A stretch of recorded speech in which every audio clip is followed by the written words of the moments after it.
한번 보도록 할게요. 오늘 할 내용이 좀 재밌는 내용이에요. 부분 교정을 좀 볼 거고요. 그 다음 이따가 치주 교정을 좀 볼 겁니다. 먼저 오늘 부분 교정을 좀 먼저 볼 텐데요.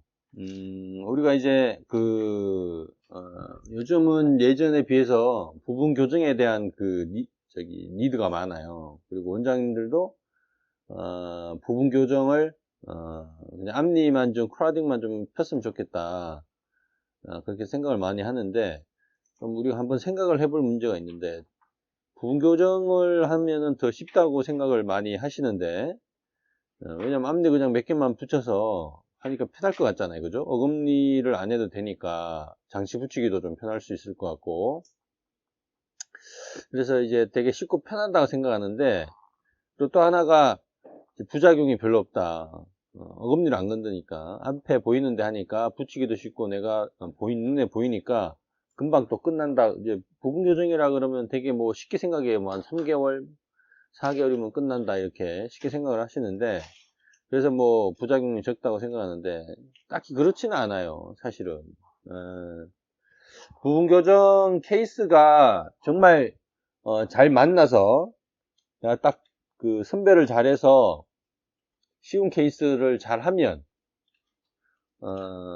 그럴 수도 있죠. 간단하고 빨리 끝나고 그럴 수 있지만, 사실은 부분 교정이 잘못하면 더 골치가 아파집니다. 왜 그러냐면, 우리가 항상 교정이라는 거는 제가 늘 하는 말이지만, 작용 반작용의 법칙을 거스를 수가 없어요. 그럼 우리가 이 작용 반작용에서 우리가 원하는 건 작용인데, 항상 이 반작용이 따라온다는 거죠. 이게 부작용이죠, 그죠? 항상 거의 이 반작용을 우리가 어떻게든 상쇄를 시켜야 돼요. 상쇄를 시켜야 돼요. 왜? 우리가 원하는 작용만 일어나야 되니까.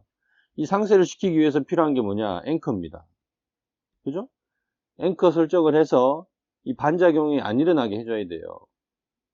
근데 우리가 전체 교정을 하면 어떻게 되냐? 우리가 원하는 부위는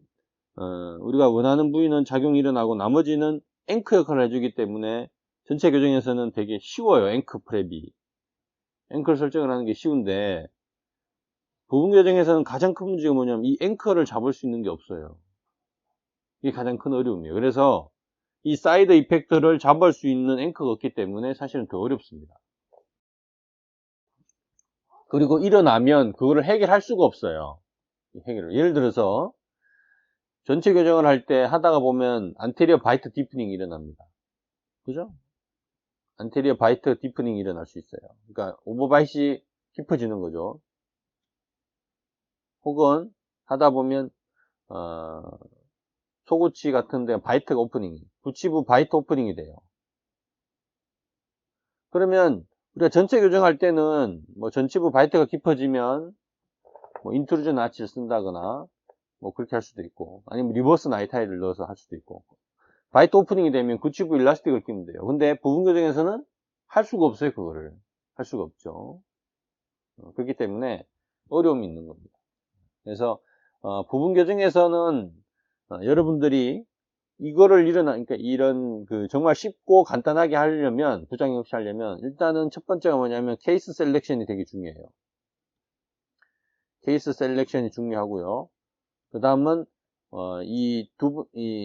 어떻게 이제 부분 교정에서 우리 전체 교정과의 차이점을 알고 어떻게 할 것인지 전략적인 접근을 해야 됩니다. 이 두 가지를 잘 하시면 문제없이 할 수 있어요. 그래서 특히나 가장 중요한 게 케이스 셀렉션입니다. 케이스 셀렉션. 안 되는 걸 하려고 하다 보면 이제 망하는 거죠. 물론 이 케이스 셀렉션이 예전보다는, 저도 이제 하면서 나름대로 이제 다양한 프로토콜을 생각해내고 해서, 저는 이제 개인적으로는 부분 교정으로 할 수 있는 좀 케이스를 좀 범위를 많이 만들어 놨어요. 근데 원장님들이 하시기에는 그거를 제가 한다고 해서 다 할 수는 없고, 골라서 여러분들에게 맞는 그런 것만 선택적으로 하시면 되고요. 제가 좀 다양하게 활용할 수 있는 방법을 보여는 드릴 거예요. 그 보여를 드리는 이유는 여러분들이 당장 하라는 게 아니고, 나중에 내공이 쌓였을 때 하나씩 도전을 해보시면 되고, 그리고 또 이런 방법이 있으니까 안 되면 본인이 하려고 하지 말고 리퍼를 하라고. 이렇게 여러분들이 당장은 할 수 없더라도 그에 대한 지식은 가지고 계셔야 되니까 제가 소개는 좀 해드릴 거예요. 그렇게 이해하시면 될 것 같습니다. 부분 교정에서 이제 강의 내용은 보시면 아까 이제 처음에도 말했듯이 우리 케이스 셀렉션을 잘해야 된다고 그랬잖아요. 그래서 어떤 게 우리가 부분 교정하기에 좋은 인디케이션인가, 그리고 컨트라 인디케이션인가, 그거를 먼저 살펴보고요. 전략적으로 제가 접근을 해야 된다고 그랬잖아요.